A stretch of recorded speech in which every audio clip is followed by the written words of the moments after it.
안녕하세요. 반갑습니다. 이금수입니다. 자, 여러분 오늘은요 교재 222페이지 들어갈 텐데요. 222페이지 시작을 해서 어디까지 가냐면 228페이지까지. 여기까지 가면 우리 개화기 안에서 정치사가 다 끝나요. 개화기에서 가장 중요한 건 사건이라고 얘기했었죠. 그 주요 사건들이 다 끝나고 남아있는 나머지 이제 3장에 나와 있는 내용들은 그 개화기 시기 때 일본이라든지 아니면 청나라의 그러한 어떤 진출, 간섭에 대해서 우리가 어떻게 저항하고 자주 국권을 이룩하려고 했는지 그 노력들에 대해서 전체 그 노력을 이제 한 단어로 묶어서 공부를 하겠습니다. 그러니까 시대 순서로 배열하면서 정리할 게 이제 이번 시간이 마지막이다라고 보시면 되겠는데요. 자, 일단 오늘 우리가 시작해야 될 시점은요. 언제냐면 1904년 러일 전쟁이에요. 자, 이 러일 전쟁은 단순하게 일본과 러시아가 싸운 그런 의미만 가지고 있는 것은 아니죠. 어떤 의미를 가지고 있어요? 한반도를 둘러싼 3파전 양상에서 청나라가 이미 10년 전에 일본한테 나가 떨어진 상황입니다. 그러면서 일본은 시모노세키 조약을 체결을 했더라. 그러면서 일본이 이제 그토록 원했었던 땅 중에 하나가 바로 이 요동 지역이 되겠죠. 그렇죠? 그래서 일본이 요동 반도를 차지하려고 했으나 러시아의 방해로 인해서 결국 일본은 이 땅을 다시 청나라에게 돌려주었습니다. 과거의 악연이 있잖아요. 그렇죠? 그 과거의 악연이 10년 후에 다시 한번 그들의 격돌로 깨지는 거예요. 그리고 그 마지막 최종 승자가 되는 건 누구라고요? 일본. 그러니까 결국 이제 결론이 났어요. 일본은 10년 전에 청나라를 깼고 1904년에서부터 1905년 사이에 벌어진 전쟁에서 러시아마저 깨면서 더 이상 적수가 없다 보니까 조선을 대놓고 이제 식민지에 들어가게 되는 겁니다. 되셨어요. 자, 그런데 전쟁 들어가기 전에요. 이미 러시아와 일본은요 계속 대립하고 있었어요. 일단 그 모습부터 먼저 봅시다. 제가 아까 여기죠. 요동반도라고 했죠. 이 요동반도를요 일본이 그토록 탐내고 있었는데 먼저 깃발을 딱 꼽는 건 러시아가 깃발을 먼저 꼽습니다. 그래서 이 요동반도 끝에 가시면요 여순이라고 하는 지역이 있는데요. 이 여순, 그 대련 여기 지역을 러시아가 먼저 차지해요. 차지했던 이유는 당시 중국에서요 의화단 운동이라고 해가지고 우리로 말하면 이제 동학농민운동이랑 좀 비슷해요. 그러니까 의화단이라고 하는 그 종교 단체 세력들이 일으키는 운동. 이들이 일으키는 그리고 목적이라고 한다면 중국 안에 들어와 있던 서양 세력들을 모려내고자 하는 것이 주요 목적입니다. 그러다 보니까 선교사들 보면 막 죽이고요. 서양인들의 물품 보면 다 불태워버리고 막 그랬었어요. 그러다 보니까 이 의화단의 움직임에 대응하기 위해서 영국, 프랑스, 독일 이런 나라들 연합군을 구축을 해가지고 의화단을 진압을 했어요. 그렇게 진압하고 난 다음에 러시아 세력들이 그럼 여기 우리 공짜로 빌려 쓸게 이렇게 내려온 거죠. 조차라고 하는 것이 비용 지불하지 아니하고 남의 나라의 영토를 사용하는 거라고 말씀드렸죠. 자, 뿐만 아니라 여기 러시아 가장 최남단 지역이 블라디보스토크인데 이 블라디보스토크랑 안쪽을 연결하는 철도를 구축을 합니다. 이것이 바로 시베리아 철도. 철도를 건설을 한다. 이 철도라고 하는 것이 단순하게요 물자 운반, 교통 편리 그런 의미만 가지고 있는 건 아니에요. 우리 지난번에요 이권을 침탈해 나가는 과정 속에서 일본이 정말 많이 가져갔던 이권이 철도 부설권이었죠. 왜냐하면 철도를 이렇게 설립하게 되면 자기네의 군대를 원하는 지점에 빠른 속도로 전달해 놓을 수가 있는 거잖아요. 그래서 제국주의 국가들이 세력 뻗어 나갈 때 가장 기본으로 했던 것이 바로 철도의 건설입니다. 되셨어요? 자, 이런 실제 러시아가 세력을 뻗어나가고 급기야 러시아는요 여기 압록강 하류 가면 용안포라고 있어요. 그 용안포에 대한 조차마저 대한제국에 요구를 해왔는데 그런데 요거는 일본 때문에 결국은 저지당합니다. 되셨어요? 또 한편 일본 같은 경우는 이 러시아를 견제하기 위해서요 영국을 끌어들였어요. 왠지 아시겠죠? 영국과 러시아는 세계 곳곳에서 계속 대립하고 있었기 때문에 서로 입장이 잘 맞는 거예요. 그렇다고 해서 영국이 한반도를 지배할 것까지 생각은 없었으니까 그래 알았어. 니네 일본이 러시아 견제한다라면 우리 영국이 아낌없이 후원해 주겠어. 이래서 두 나라 사이에 맺는 조약이요. 제1차 명일동맹입니다. 제1차가 있다는 이야기는 제2차도 있다는 이야기겠죠. 그쵸? 그거는 전쟁 끝날 쯤에 다시 한번 얘기를 해드릴게요. 자, 이렇게 대립하고 있는 구도 속에서 선제 공격을 날리는 건 누가 일단 먼저 날리냐면요. 일본이 먼저 날려요. 그런데 이런 분위기를 딱 보아하니까 두 나라가 조만간 전쟁을 할 것 같아요. 그래서 대한제국에서 뭐라고 하냐면 우리는 그 전쟁이 터진다면 그 어떤 나라에도 편을 들지 않겠어 라고 중립을 선포를 합니다. 분위기가 이미 감지됐기 때문에. 하지만 일본이 이런 거 무시하죠. 그렇죠? 그러면서 우리 땅을 마음대로 이용하면서 두 나라에서의 전쟁을 일으키더라. 전쟁 발발. 일단 순서로 보시면 중립을 선포한 게 먼저라는 걸 일단 기억을 좀 해두시기 바랍니다. 결론부터 말씀드리면요. 이 전쟁은요. 일본의 대단히 손쉬운 승리로 끝나버렸어요. 왜냐면 러시아 같은 경우는 거대 제국인 건 맞아요. 정말 영토도 넓고 당시에 뭐 귀족들이나 왕족들 같은 경우는 재산도 많이 가지고 있는 건 맞지만 땅덩어리만 컸지 제국이잖아요. 그렇죠? 이 제국이라고 하는 건 황제 지배 체제, 전제 정치를 말해요. 근데 19세기 다른 영국과 프랑스 같은 경우는 혁명을 성공하고 난 다음에 자본주의와 민주주의를 성장시킨 나라들이에요. 이거 차이가 뭐냐면 민주주의가 발달한 나라들은 국민들의 자발적인 어떤 의사결정을 끌어올 수가 있다는 거예요. 반면에 제국 같은 경우는 소수만이 권력을 독점하고 경제적인 특권들을 장악하고 있는 상황 속에서 이들의 명령에 따라서 피지배층 끌려와야 되는 상황인 겁니다. 그러니까 러시아 제국은 영토는 대짜 크고 지배층들은 정말 돈이 많지만 대부분의 농민들은 농노 상태인 너무나 빈곤한 상태로 살아가는 거예요. 그러니까 이게 허울뿐인 껍데기뿐인 그러한 대제국이었어요. 되셨어요. 거기다 가장 결정타를 날리는 게 뭐냐면 러시아가 대단히 뛰어났던 함대를 몇 개 가지고 있었는데 그 중에 하나가 발틱 함대라고 해서 유럽 지역에 있었던 게 발틱 함대입니다. 근데 이제 전쟁 터지고 난 다음에 일본이 약간 우세를 점한다라는 소식을 듣자 황제가 열받아 가지고요. 유럽 쪽에 있는 발틱 함대 빨리 동해안으로 가 명령을 내렸어요. 근데 문제는 유럽에서 아시아 오려면요. 빠른 길이 이집트의 수에즈 운하를 지나와야 되거든요. 근데 영국이 그 수에즈 운하를 장악하고 있었어요. 통과를 안 시켜주는 거예요. 그래서 유럽에서 아프리카 돌아서 인도 돌아서 여기까지 오는데 9개월 걸렸어요. 장장 37,000km를 돌아왔어요. 한 번도 안 쉬고. 그죠? 그 사이에 30여 척이 넘는 그 발틱 함대, 뭡니까? 해군들 얼마나 지쳐있겠어요. 햇빛도 못 본 상태로 계속 달려온 거잖아요. 그리고 전쟁을 했으니 그 대단했던 발틱 함대도 결국은 스시마섬 전투에서 완전히 깨져버립니다. 되셨어요? 전 세계가 깜짝 놀라죠. 아니, 아시아의 이제 신생 국가인 거잖아요. 근대화를 시작한 이 신생 국가가 거대한 러시아를 깼다고? 그러면서 이제 세계사의 판도를 휘청거리게끔 만들어 놓은 전쟁. 이것이 바로 러일 전쟁이 되겠습니다. 되셨나요? 자, 그럼 일단 전쟁이 뭐 어떻게 진행되는지 과정, 결과까지 간단하게 얘기를 했어요. 그렇다면 우리는 여기서 이제 뭘 주목해야 되냐면 이 러일 전쟁이 우리 역사에 어떤 결과를 가져왔는지 자, 지금부터 결과적으로 말하면 일본이 결국 우리 식민 지배하잖아요. 일본이 전쟁 도중 전쟁 끝내고 난 다음에 어떤 식으로 우리의 권리를 빼앗아 나가는지 그걸 보셔야 됩니다. 자, 그런데 여기서요 워낙 사건들이 많아요. 그래서 시점을 나눠 들어갈 텐데요. 일단 첫 번째는 일 전쟁 중 이때 일본이 어떻게 우리의 국권을 빼앗아 가는지 그 상황부터 먼저 볼게요. 시기적으로 갑니다. 일단 전쟁이 터졌던 게 1904년이라고 했었죠. 전쟁 터지자마자 일본이 우리에게 조약을 요구합니다. 그래서 맺어지는 조약이 바로 뭐냐면 한일의정서예요. 한일의정서의 내용은 이렇습니다. 일본이 군사적으로 필요하면 언제든지 대한제국은 영토의 일부를 일본에게 내줘야 된다. 이런 게 있어요.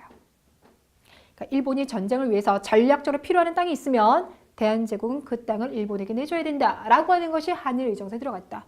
그러니까 핵심은 일본의 우리 땅 사용 이걸 허락해 준 거예요. 이해 가시겠어요?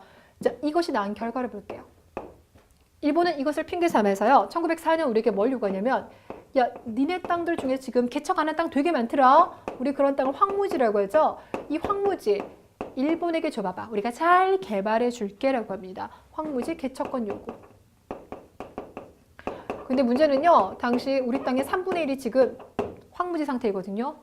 그럼 이거 개척권 가지고 난 다음에 개척하고 나면 지네가 가지는 거잖아요. 그렇죠? 그래서 여기에 대한 극렬한 저항운동이 나와요. 그럼 다음 시간에 공부하게 될 텐데 보안해라고 하는 조직이 나옵니다. 보안. 지킬 거래요. 뭘 지켜요? 우리의 황무지를 지키는 보안의 활동이 나오게 됩니다. 그러면서 결국 이거 저지시켰어요. 자, 그리고 1905년 러시아와 전쟁하기 위해서는 이 동해 바다 쪽이 중요하겠죠. 그렇죠? 동해에 있는 독도, 독도를 강제적으로 점령했던 시점이 바로 이 시점이에요. 그래서 독도가 우리 측 입장에서 보면 이제 독도는 경상북도 울릉 이렇게 들어가잖아요. 일본에서는 이걸 시마네 해안에 넣어놨는데 그 시마네 해안에 넣어놨던 시기가 바로 이 시기부터인 겁니다. 자, 독도 이야기 나오면 대단히 중요한 게 기억해 두시고요. 그다음 마찬가지입니다. 전쟁하기 위해서는요, 일본이 빠른 속도로 빨리 지금 군대를 이동을 시켜야 되잖아요. 그렇죠? 그래서 철도를 건설을 하게 되는데 이때 우리나라 철도의 중심축인 경부선이 완공이 됐고요. 경의선 이때 부설이 됩니다. 자, 철도 이야기 잠깐만 할게요. 일단 경주가 들어왔으니까 이제 서울에서부터 출발하겠죠. 우리나라 철도 중에서 가장 먼저 건립이 되는 건 경인선. 고속도로도 제일 먼저 개통되는 게 경인이에요. 경인. 그러니까 서울에서 인천까지 가장 먼저 개통. 근데 이거는 이미 전쟁하기 전에 개통을 먼저 했어요. 원래는 이제 미국에서 그걸 건립하기로 했는데 일본이 그걸 중간에 이제 권한을 넘겨받습니다. 그래서 1900년에 이거 이제 개통시켜놨어요. 그리고 이제 경부선, 서울에서부터 부산까지 연결해서 이게 전쟁 조중에 다 완공이 되었습니다. 그리고 이제 전쟁하면서는요, 경의선, 서울에서부터 의주까지 연결시키는 거예요. 그러니까 결국 뭡니까? 일본의 군대를요, 부산항에 딱 내려놔요. 그럼 그 부산항에서 경부선과 경의선을 타고 한 번에 중국 본토로 넘어가더라 이거는 거죠. 됐나요? 그래서 철도는요, 단순한 의미가 아니라고 말씀드렸죠. 그래서 우리 사진 같은 걸 보면 어떤 경우가 있냐면 철도를 폭파시키려고 했던 사람들, 그러니까 당연히 우리 동포입니다. 그 철도를 폭파시키려고 했던 사람들을 결국 잡아다가 총사령시키는 사진이 있어요. 그러니까 우리 민중들 입장에서는 철도 세운다는 명목하에 주변 토지들을 마음대로 강탈해가고 그리고는 철도 설립하고 난 다음에 물자를 수탈해가고 군대를 운반시키는 제국주의 상징인 그 철도를 좋아할 리가 없어요. 되셨죠? 그러니까 이런 모습들이 바로 한일 의정서 체결과 관련이 있다. 전쟁이 어느 정도 조금 자기네 대해 유리한다는 게 이제 판단이 씁니다. 그러면서 제1차 한일협약을 체결을 해요. 제1차 한일협약을 체결해서요. 외교, 재정 부분에서 일본인이 추천하는 고문을 우리가 쓰게끔 합니다. 외교와 재정 부분에서 고문을 파견하는데요. 외교 부분에 파견되었던 고문이 누구냐면 스티븐슨이라고 하는 미국 사람이에요. 스티븐슨. 근데 이 스티븐슨 같은 경우는요, 대놓고 외국에서 얘기합니다. 대한제국은 혼자서 나라 통치 못할 만한 나라야. 그러니까 일본의 지배를 받는 게 훨씬 더 좋을 거야. 이렇게 말하고 다니는 사람. 되셨어요? 오래 못 살 것 같죠? 예, 맞습니다. 나중에요, 장명은 전이 난, 우리 뭡니까? 애국 지사들이 결국 스티븐슨을 저격해서 죽입니다. 네. 전명은 장인한에 의해서 스티븐슨이 나중에 제거되는 거. 그건 나중에 얘기를 한번 하게 될 거고요. 재정 부분에서 고문으로 파견된 사람은요, 일본인 메가타라고 하는 사람입니다. 다음 시간에 화폐개혁 그런 이야기 나올 텐데요. 그때 이제 단기간에 갑자기 화폐개혁하는 바람에 우리 민족 자본을 이제 공중분해시켜버린 대표적인 인물이 바로 메가타라는 사람인데 이들이 파견됐던 게 바로 제1차 한일협약의 결과가 되겠습니다. 자, 이러는 과정 속에서 전쟁이 결국 이제 일본의 승리로 끝나게 돼요. 근데 이제 일본은 전쟁이 자기네한테 거의 승리로 끝날 것 같아요. 그러면서 이 한반도 지배권을 인정받기 위해서 주변에 있는 강대국들과 협상을 벌입니다. 일단 그 시작이 됐던 나라가 바로 누구냐면요, 미국이에요. 미국 같은 당시 이미 이제 필리핀 쪽에 진출했었거든요. 그래서 두 나라가 뭐라고 하냐면, 야 미국아, 니네는 필리핀 가져. 그럼 우리 이거 일본 가질게. 이렇게 맺어요. 그래서 두 나라 사이에 맺는 이 조약을 바로 뭐라고 하냐면 가스라 테프트 밀약이라고 합니다.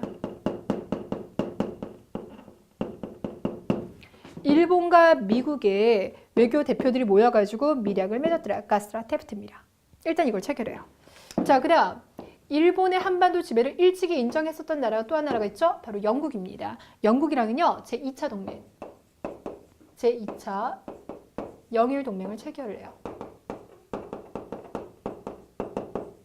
됐나요? 그러니까 당시 강대국이라고 할 수 있는 미국과 영국으로부터 한반도 지배권을 인정받았고, 그리고 전쟁에 승리하고 나자 러시아와 조약을 체결하는데 이때 체결된 게 포츠머스 조약이에요. 여러분, 포츠머스 조약은요, 앞서 체결되었던 시모노세키 조약 있죠? 그 시모노세키 조약과 거의 내용이 똑같아요. 시모노세키 조약의 핵심 내용 세 가지가 있었죠. 첫 번째, 한반도는 누가 차지한다고요? 일본이 차지한다. 그러니까 중국의 종주권을 배제하는 게 있었고요. 두 번째는 요동반도, 랴오뚱 있잖아요. 이 랴오뚱반도를 일본이 차지하는 거. 그리고 세 번째가 배상금 지급이었는데요. 그 배상금 지급 빼고 나머지 두 개 내용은 똑같이 다 들어가 있어요. 네. 그러니까 한반도에 대한 일본의 특별한 권리를 러시아가 인정한다. 두 번째, 랴오뚱반도 있잖아요. 그 랴오뚱반도도 일본이 차지하는 거 니네 러시아 인정해. 그리고 또 하나가 사할린 차지하는 겁니다. 됐나요? 그러니까 우리가 그런 이야기 들어보면 일본 되게 집요하다. 그러니까 자기네가 차지하려고 했던 랴오뚱반도를 지금 끝까지 10년 후에 차지하잖아요. 되셨어요? 단 조심하실 건요. 여러분 입장에서는 미국과 영국, 러시아 이 조약 이름 외우는 것도 힘들겠죠. 근데 하나 더 신경 쓰셔야 될 게요. 순서입니다. 제가 필기한 순서 그대로인데요. 가스라테프트 밀약이 제일 처음인 거고요. 영일동맹 2차가 두 번째인 거고요. 포츠머스 조약이 세 번째입니다.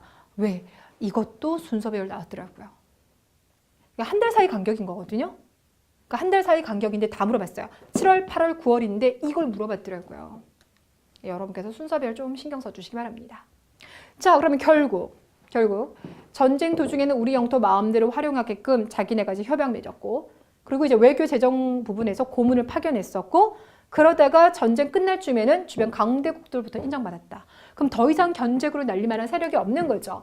자, 그래서 이런 상황 속에서 러일 전쟁 끝나고 난 다음에 우리에게 조약 체결을 요구하는데 그것이 그 유명한 1905년 을사조약이에요. 자, 을사조약은 제가 앞서서 잠깐 한번 언급했던 적이 있는 것 같은데요. 을신연스럽다. 그 말의 기원이 된다라고 했죠. 그렇죠? 그래서 요즘에는 을사조약이라고 하지 않고 을사늑약이라고 많이 얘기해요. 강제로 우리에게 원했다. 그것도요, 여러분들 정식 명칭 아니에요. 요거를요, 제2차 한일협약이라고도 얘기를 하는데 조약의 정식 명칭이 없는 상황이라서 그냥 을사년에 맺었다 라서 을사조약이라고 합니다. 자, 핵심 내용은 두 가지입니다. 조선이 가지고 있는 외교권, 일본이 넘겨받겠다. 그래서 조선의 외교권을 빼앗아 가고요. 통감부를 설치해서 조선의 내정을 간섭하겠다. 이래서 파견된 사람이 이토 히로부미라는 사람이에요. 나중에 안중근한테 그 총 맞아서 안중근 의사가 저격하는 사람 있잖아요. 그 이토 히로부미가 이때 통감부로 초대 통감으로 파견이 됩니다. 되셨어요? 자, 우리가 지금 을사조약을 초결을 하자 여기에 대한 국민적 저항이 막 전국적으로 일어나게 돼요. 일단은 을사의병이 조직됩니다. 이거 하나 들어주시고요. 두 번째, 최고 통치자인 고종이 반발을 해요. 고종은 을사조약에 끝까지 사인 안 하거든요. 그래서 대한매일신보, 당시 가장 인기 있었던 신문입니다. 거기에다가 나는 이 조약 체결에 찬성하지 않았다, 끝까지 비준하지 않았다라고 하는 글을 발표합니다. 친서를 발표하고요. 또 하나는 거중조정 기억나세요? 미국과 우리 사이에 서로 힘든 일이 있으면 도와주려 했었죠. 그래서 미국에다가 특사를 보내는데요. 그가 바로 누구냐면 헐버트예요. 자, 그런데 미국 대통령이요, 무시합니다. 왜 그런다고요? 가스라테프트 밀약을 맺어서 이미 일본과 뒤로 약속한 게 있었기 때문에 큰 도움을 받지 못해요. 하지만 일단 헐버트를 특사를 보냈더라. 자, 그 다음 전국적으로 상소문들이 올라오는 것은 물론이거니와 자결하는 사람들이 있는데요. 대표적인 인물로요, 민영환을 꼭 기억해 두세요. 이 민영환이라고 하는 사람은요, 지금으로 말하면 청와대 경호팀 팀장 정도가 되는 사람입니다. 근데 내가 왕을 가장 측근에서 보필하고 있는데 이러한 상황을 맡지 못했구나. 그래서 결국 자결을 하고요. 또 대표적인 인물로는 조병세 이런 사람들이 있어요. 지식인들 같은 경우는 글로도 저항합니다. 대표적인 게 시일야 방성대국이라고 하는 사설문이에요. 시일야 방성대국.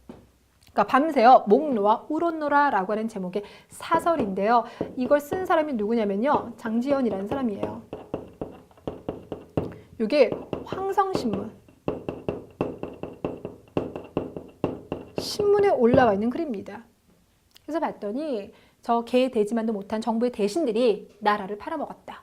5,000년 역사가 하룻밤에 사라졌구나. 이러면서 쓰여지는 글이 바로 시일야 방성대국. 됐을까요? 자, 뿐만 아니라 지금 을사조약 체결할 때요, 정부의 대신들이 다 찬성한 거 아니에요. 근데 그 중에서 5명이 조약 체결에 참여를 하게 됐는데, 그래서 나중에 그 사람들 뭐라고 하냐면 오적이라고 합니다. 나라를 팔아먹은 다섯의 도적놈. 그래서 이 오적을 죽이겠다. 암살단이 조직이 됐어요. 그 조직을 이끌었던 사람은 나철입니다. 여러분 이 나철이라고 하는 인물은요. 여기선 지금 오적 암살단으로 나오죠.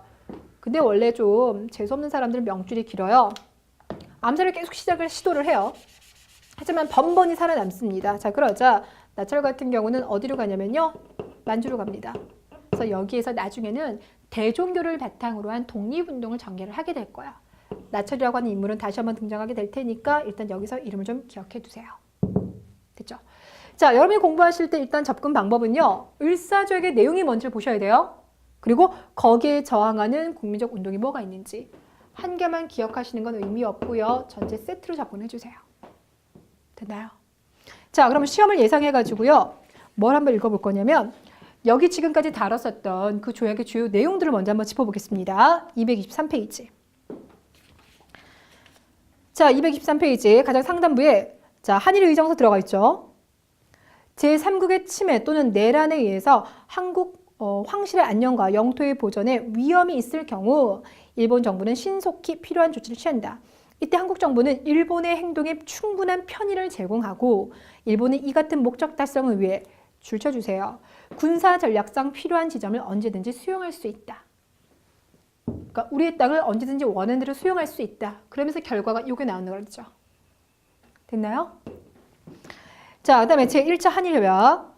대한정부는 일본 정부가 추천한 일본인 한 명을 재정고문으로 삼아라고 했죠. 재정고문 보이십니까? 자, 정부에 용빙하여 재무에 관한 사항은 일체 그의 의견을 물어서 시행해야 되고 대한정부는 일본 정부가 추천한 외국인 한 명을 외교 고문으로 삼아 스티븐슨 이야기 나올 겁니다. 됐어요? 자, 마지막 또 가볼까요? 가스라 테프트 미락을 봤더니 필리핀은 미합중국이 일본은 또 그것을 인정할 거래요. 일본은 한국에 대한 종주권을 가스라 테프트 미락. 그리고 이제 다음 달에 영국은 일본이 한국에서 가지고 있는 이익을 옹호하겠다. 포츠마스 조약에서는 일본의 한국에 있어서의 정치상, 군사상, 경제상의 특별 권리를 러시아가 승인하겠다. 비교되시죠? 다음 페이지. 224페이지 을사조약 1번. 일본 정부는 동경에 있는 외무성을 거쳐 이후 한국의 외국에 관한 관계 및 사무를 감리 지휘할 것이다 라고 나와 있습니다. 이게 중요한 거죠. 그렇죠? 그러니까 한국의 외국에 대한 사무를 일본이 주관할 것이래요. 제2조. 일본 정부는 한국과 타국 간에 현존하는 조약의 실행을 완수하는 책임을 지고. 그러니까 여러분들 사료를 보실 때요. 여기 나와 있는 사료 같은 경우는 그래도 딱 보면 뭐 군사상 필요한 토지를 외교 재정 고문을 이렇게 나왔는데 이건 대놓고 외교권을 강탈한다 이렇게 안 나와 있죠. 그래서 여러분께서 사료를 읽어보셔야 되는 이유가 바로 그것 때문인 거예요. 되셨어요? 그러니까 문장 속에서 이거 외교권을 강탈하는구나라고 여러분이 유추를 하셔야 돼요.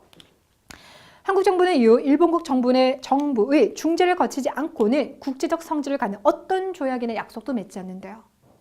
그러니까 한국이 다른 나라와 조약을 맺었는데 반드시 일본의 중재를 거쳐야 된답니다. 이게 바로 외교권 강탈인 거죠.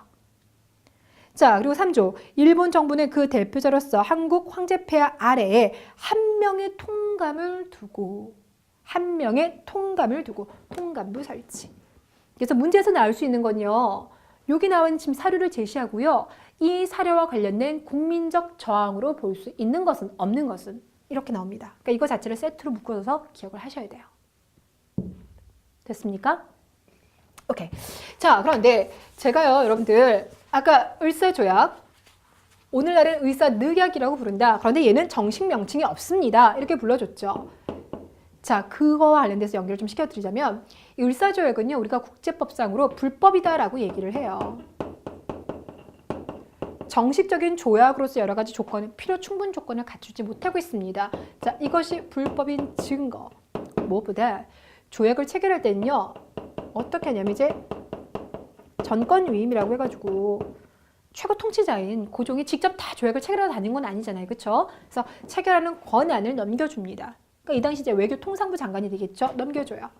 그럼 그들이 조약을 체결하고 오면 우리 국세라고 하잖아요. 국세를 꽝 찍어줘야 돼요. 이걸 조인이라고 합니다. 그러고 난 마지막에 고종이 이제 비준 작업을 거쳐야 되는데 그 어느 하나 제대로 된 게 없었다는 거예요. 자, 그래서 이때 이제 조약의 체결 당사자로 우리 측 대표로 이름이 올라가 있는 사람이 누구냐면 이완용이 아니라 박재순이라고 하는 사람이에요.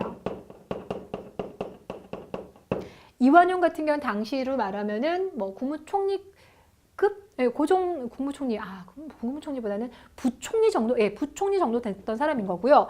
이 박지순이 지금으로 말하면 외교통상부 장관입니다. 근데 이 외교통상부 장관이 을사조약 체결할 때 고종이요, 정권 위임한 적 없어요. 안 지켜줬어요. 조인은 국세 찍어야 된다라고 했잖아요. 여기는 국세가 없어요. 그래서 희한한 게 조약 같은 경우는 보시면 일단 정식 명칭이 나오고 내용이 나오고 국세도 찍히고 이래야 되는데 정식 명칭도 없어서 을사년에 체결되었다. 을사조약 이렇게 불러주는 상황이고요. 국세도 없어요. 그리고 무엇보다 고종은 끝까지 비준을 거부합니다. 되셨어요? 그런 내용을 친서에 담았다고요. 됐나요? 자, 지금까지는 이 문제가 출제된 적이 없는데 공무원 시험 같은 경우는 아무래도 이제 고등학교 교과서와 연결이 되죠. 그렇죠? 최근에는 이 을사조약의 부당성을 좀 많이 강조하고 있어요. 그렇기 때문에 충분히 출제 가능합니다. 기억해 두세요. 자, 이렇게 이제 을사조약에 대한 전국적 저항이 일어났어요. 근데 일본은 이런 것들을 다 눌러버리고 결국 우리를 식민 지배하죠. 그렇죠? 자, 그 과정을 다시 또 연결시켜 보자면 그게 언제냐면 1907년에서부터 다시 출발을 합니다. 자, 지금 3단계로 진행되고 있어요. 러일 전쟁이 진행되는 도중이었던 1904년과 5년 상황, 전쟁 끝나고 난 다음에 1905년에 11월 상황 보셨죠? 지금 이제 볼 게 1907년의 상황일 텐데 이 1907년 이때가 정민연이에요. 이 정민연이 워낙 사건이 많습니다. 주목해 주세요. 일단 첫 번째는 고종이 미국에다가 이제 특사 보냈다고 했죠. 또 하나 보내는 게요. 헤이그에다 특사를 보냈어요. 네덜란드 헤이그에다가 왜 특사를 보냈냐면 당시 만국 평화회의라고 하는 것이 그곳에서 열리고 있었어요. 만국 평화회의. 그래서 고종은 거기에 가가지고 우리의 억울함을 밝힌다라면 국제사회가 관심 가져주지 않을까라는 생각을 했습니다. 자, 3명의 대표를 보내는데요. 이준, 이상설, 이위종. 이준, 이상설, 이위종. 이 3사람을 보내요. 근데 구성이 되게 재밌는 게요. 이준은 지금으로 말하면 검사입니다. 검사. 그러니까 을사조약의 부당성을 법리적으로 해석할 수 있는 사람인 거고요. 이상설 같은 경우는 그러니까 제야 지식인입니다. 지식인들. 그러니까 우리 민중이 어떻게 저항하고 있는지 충분히 그것을 심리적으로도 알고 있는 사람이죠.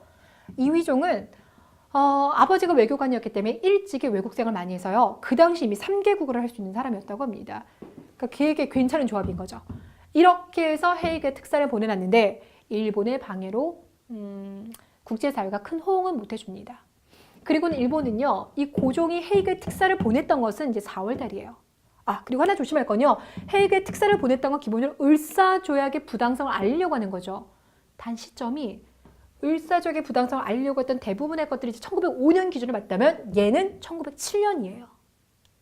되셨습니까? 자, 일본은 이 헤이그 특사 파견을 이유로 삼아서 고종을 강제 퇴위시켜버렸어요.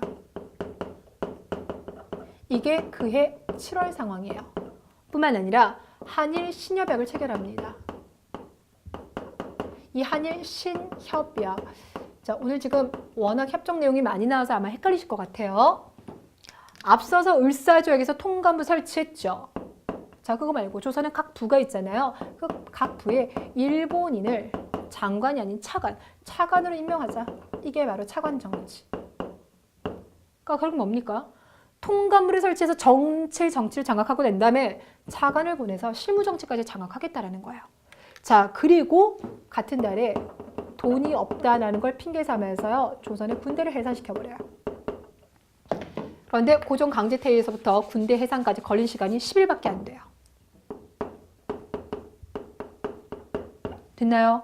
자, 여기서 여러분들 주목할 거. 해산된 군인들이요. 자, 여러분 지금부터 백수입니다. 집에 가요. 이런다고 해서 그냥 가는 거 아니죠. 단순 직업 아니잖아요. 국가에 충성을 맹세한 사람들입니다. 그래서 이때 중앙군대를 이제 우리가 시위대 이렇게 불러줬죠. 그 시위대의 총대장이었던 박승환이 자결을 하고요. 그 시위대 그 병사들은 해산되지 아니하고 종로에서요. 일본과 시가전을 벌이기도 합니다.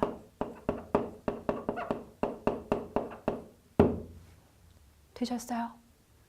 오케이. 또 여기에다가 일본 같은 경우는 같은 해요. 신문지법이라는 걸 제정을 해요. 신문지법 말 그대로요. 민족 신문들 앞에 우리가 봤던 뭐 대한매일신보, 황성신문 이런 얘기 있었죠? 그런 신문들에다 탄압 들어갔고요. 보안법이라는 걸 제정합니다.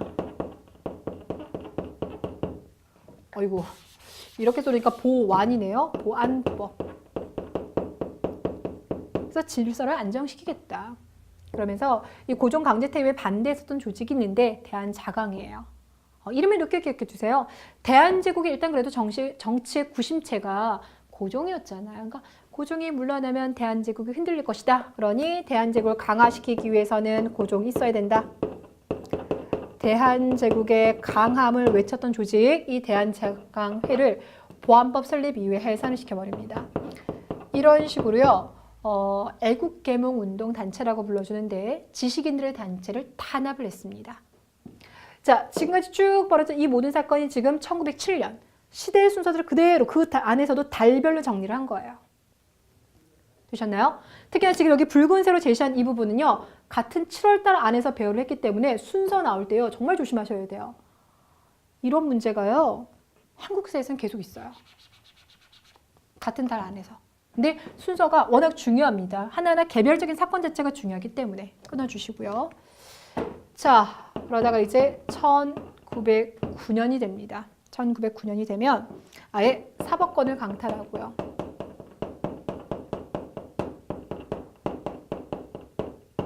그러니까 앞서서 외교권 한번 나섰죠?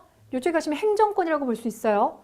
군사권 빼앗아가죠? 사법권 빼앗아갑니다. 그리고는 1910년 경찰권 을 빼앗아가더니 같은 해 8월 29일 모든 국권을 빼앗아갑니다. 요즘에 합병이라는 표현 쓰지 않고요. 병합이라고 합니다. 그러니까 합병이라고 하면 자발적인 의도 이런 게 약간 좀 깔려있는 뉘앙스가 있거든요. 그거 말고 강제로 했기 때문에 한일 병합이라고 불러주고요.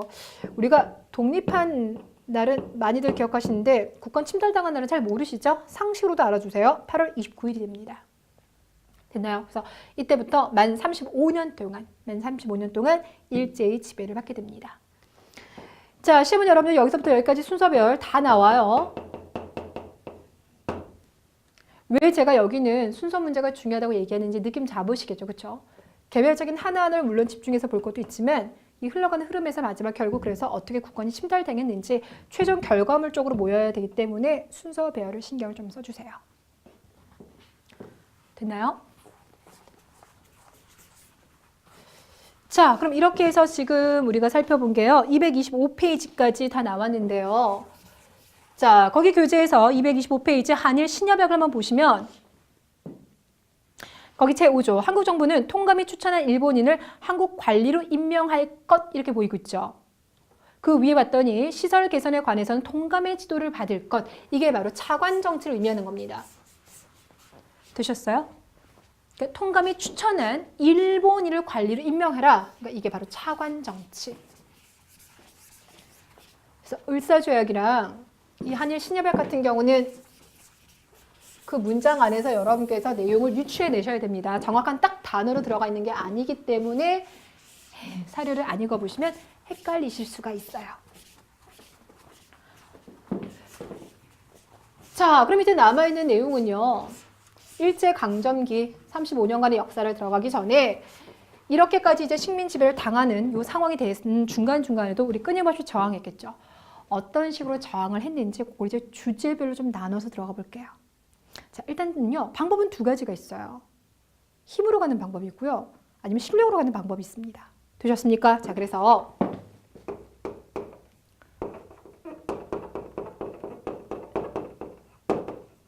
이 국권 수호 운동을 볼 때 나라의 자주 독립을 지킬 수 있는 방법 두 가지. 하나는 군사적인 힘. 이 군사적인 힘을 내세웠던 게 의병입니다. 무력으로서 일본을 몰아내자. 또 하나는 실력인 거죠.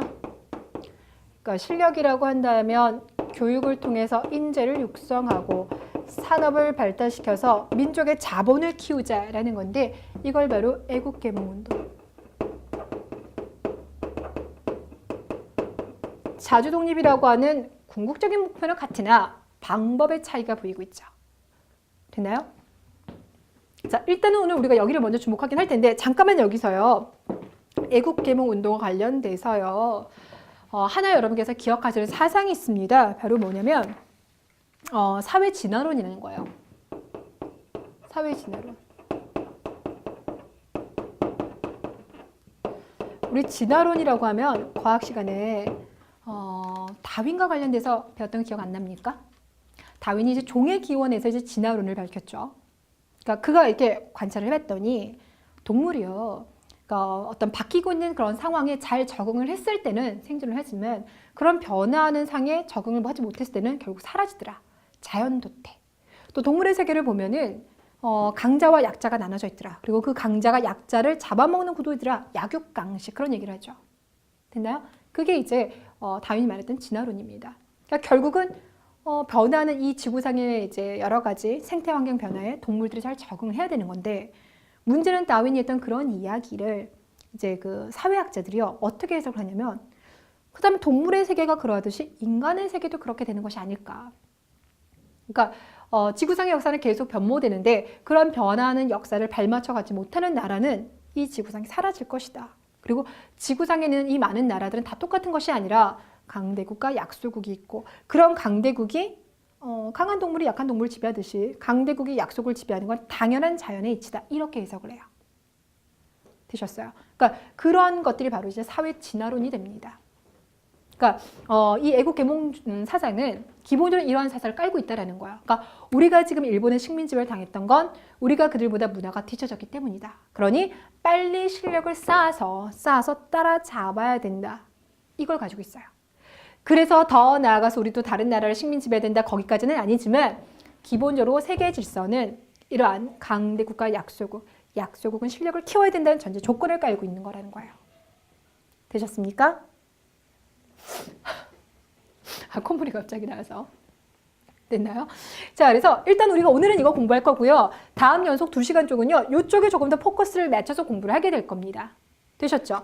자, 그런데 이게 우리가 1910년에 식민지배 당하면서는요. 그 흐름에서 약간 변화가 생겨요. 일단 의병운동 같은 경우는 기본적으로 국내에서 하는 거죠. 근데 국권 침탈당하고 난 다음에는 국내에서 하기에는 일본의 감시가 너무 심해요. 그래서 국외로 갑니다. 이게 바로 독립군의 활동이에요.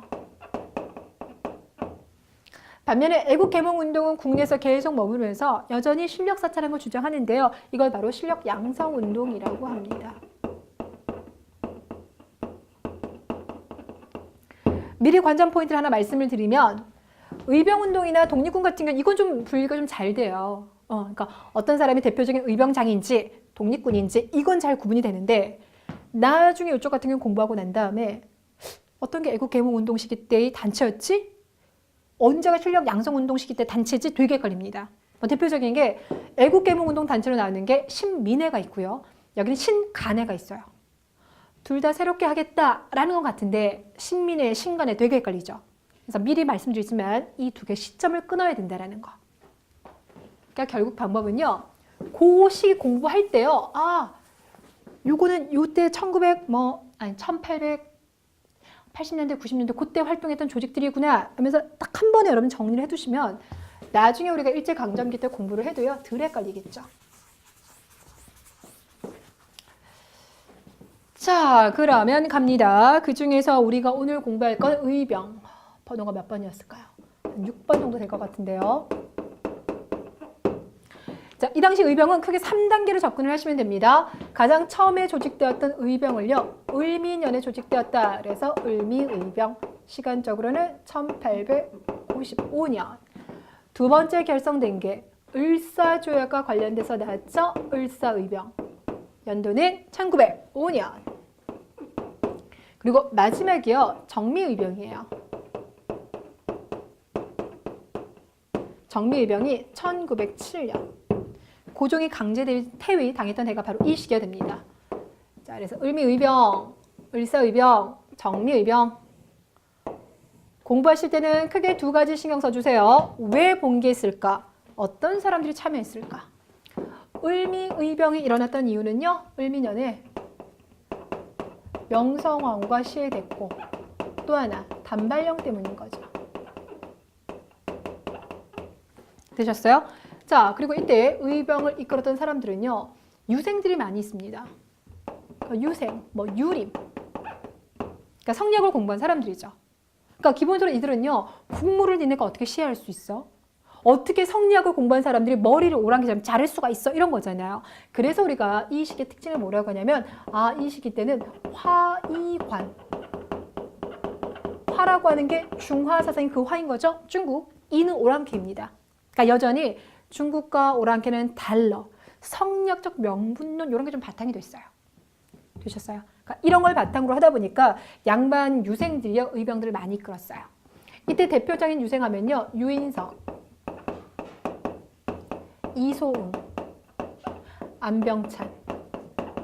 이름 기억하셔야 됩니다. 유인석, 이소응, 안병찬. 대표적인 유생 출신 의미 의병장이 됩니다. 근데 여러분 안타까운 건요, 막 열심히 일어났어요. 근데 이제 고종이 단발요, 그렇다면 철회시킬게. 자유롭게 선택해. 그래서 한 발짝 물러나기도 하고요. 또 고종 자체가 얘들아 이제 적당히 있으니까 해산해 라고 하자 해산을 합니다. 그러니까 첫 번째 의병이다 보니까 화의관, 위정척사세상 이런 걸 바탕으로 하다 보니까 아무래도 조금 그 신분적인 한계가 좀 있어요. 사상적인 한계가 있다라는 그런 면이 있죠. 반면에 이제 그런 사상적인 한계를 좀 돌파해서 전 민족적으로 더 다양한 사람들이 참여한 의병이 바로 뭐냐? 을사의병입니다. 뭐 다 알다시피 을사의병은 을사조약의 체결에 부당성에 저항해서 의병이 일어나는 것이고요. 이때 되면 이제 유생 출신의 의병장 여전히 활약을 합니다. 그 대표적인 인물이 바로 뭐냐면 최익현이에요. 자, 우리 지금 최익현 전체 수업으로 말하면 한 3시간 정도 배운 것 같은데요. 마지막에 여러분 배우실 때 최익현은 어떤 상태였어요? 강화도 조약을 정부가 체결하자 도끼를 들고 가서 경복궁 앞에서 상소 올렸었잖아요. 도끼 상소. 예. 그러다 이제 고종이 너무 열받아서 야, 너 유배 가! 그래서 흑산도 유배 나갔던 그 상황까지만 우리가 공부했었죠. 자, 그리고 이제 1905년 최익현이 군대를 결성합니다. 의병을 조직하는데요. 이 최익현 같은 경우는 이제 전라도 지역에서 많이 활약을 했어요. 자, 그리고 이제 또 한 분이 충청도 지역에서 활약했었던 민종식이라고 하는 유생이 있습니다. 그리고 정말 중요한 건데요. 이 을사의병이 되니까요. 이제 구성원 자체가 대단히 확대가 돼요. 전 민족적 성향을 보여서 이제는 평민 출신 중에서도 의병장이 나옵니다. 그 대표적인 인물이 신돌석이에요. 이름에서 구수하죠. 예, 평민 출신 의병장입니다. 그러니까 전 민족적 되셨어요. 특히 이 신돌석 같은 경우는요, 얼마나 그 활약상이 대단한지 별명이 태백산 호랑입니다. 태백산 호랑이. 그러니까 주로 활동했던 지역이 전라도 지역이라고 했었죠. 이쪽에서 주로 활동했던 지역은 경상도랑 강원도 그 산악 지역에서 주로 활동을 했습니다. 그래서 태백산 호랑이라는 별명까지도 가지고 있었더라. 자, 정미의병은요. 정민년에 지금 일제에서 고종이 강제 퇴위당했고 열흘 만에 아예 군대마저 해산시켰다라고 했죠. 자, 여기에 정한 건데 그러다 보니까 계층 구성이 더 다양합니다. 양반 출신 의병장은 여전히 존재합니다. 대표적인 사람이 이인영이라는 사람이 있어요. 일단 지금은 이름만 기억해 두세요. 조금 이따 한 번 더 할게요. 평민 출신 중에서도 유명한 의병장들이 나오는데요. 신돌석 이때도 활약합니다. 그리고 또 한 사람이 바로 누구냐면요. 홍범도 장군이에요. 이 홍범도 장군이라고 하면 나중에 일제강점기 때요. 그 김자진 장군과 더불어서 청산리 대첩을 승리를 이끌었던 그 유명한 장군이 홍범도 장군인데 그분이 직업이 뭐냐면 포수예요.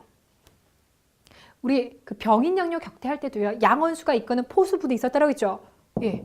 백두산 호랑이도 잡았던 그분들, 이 포수 부대들이 여기서 활약을 하고요. 또 한 사람이 누구냐면 최응언이라는 사람이 있습니다. 홍범도 장군과 더불어서 기억해야 될게요. 최응언이라는 사람이 있는데 이 최응언을 왜 기억을 해야 되냐면 나중에 일제에 의해서 탄압을 받다 보니까 대부분의 의병들은 잡히거나 만주로 가버려요. 그러니까 잡히지 않은 사람들은 만주로 갔는데 이 사람은 1910년 이후에 계속 남아요. 그래서 국내에서 활약을 하다가 1914년에가 체포돼요. 그래서 우리가 마지막 의병장이라고 불러주는 분이 바로 이분이에요. 혹시 심심하시면 검색 한번 해보세요. 최응원 장군이 체포됐을 때 그 맨발의 모습이 있습니다. 네, 강인하면서도요 살아있는 눈빛을 볼 수가 있어요. 최응원 장군이 있고요. 그리고 또 하나가 해산된 군인이에요.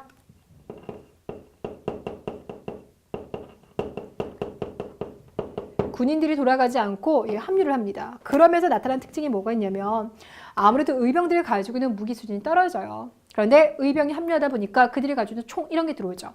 그래서 우리가 평가해 주기를 전쟁 수준. 이제는 항일 전쟁 수준으로까지 확대되었다. 무기 수준이 한 단계 높아졌다. 이렇게 해석을 합니다. 그리고 더 나아가서 이렇게 지금 군대가 많아졌죠. 이 군대를요. 하나로 조직하자라고 해요. 그래서 13도 창의군이 편성이 돼요. 전국에는 이 의병을 13도 창의군이라고 편성을 하고 그 편성할 때 총대장이 이인영이에요. 양반입니다. 이인영. 되셨어요? 자, 그리고는 그들이요. 서울을 일본으로부터 탈환하기 위한 작전을 펼치는데요. 이게 바로 서울 진공작전입니다. 서울 진공작전. 이게 바로 1908년이에요. 그러니까 제가 필기할 때요. 같은 연도에 집어넣는 건 같은 해인 거기 때문인 거고요. 다른 식으로 빼면 연도가 달라져요. 연도 문제가 워낙 여러분들에게 좀 신경 쓰이는 부분이기 때문에 제가 다시 한번 말씀을 드립니다. 서울 진공작전. 그래서 이제 북쪽에서 군대가 내려왔어요. 그래서 어디까지 왔냐면 서울이 여기 있으면 서울 위에 양주 쪽에서 집결을 했어요. 그리고 동대문 밖 30리까지 왔는데 문제는 일본이 사전에 그걸 파악을 한 겁니다. 파악을 해가지고요. 당시 군대를 이끌던 게 이제 허위라고 하는 이제 대장에 의해서 이끌어졌는데 결국 그들이 패합니다. 그러면서 이제 서울 진공작전이 실패로 끝나게 됐고요. 일본 같은 경우는 안 되겠다. 한반도를 지배하기 위해서는 이 의병을 토벌해야 되겠다. 그래서 1909년 특히 전라도, 이 호남 지방을 중심으로 해서요. 의병장들을 색출을 들어갑니다. 이것이 바로 남한 대토벌이에요. 그래서 이때요. 전라도 일대에서 활약하고 있었던 의병장 정말 다수가 체포가 되고 그래서 죽임을 당했어요. 왜냐면 만약에 그 고발하지 않으면 민가를 약탈하고 막 이랬기 때문에 그 피해가 상당히 컸습니다.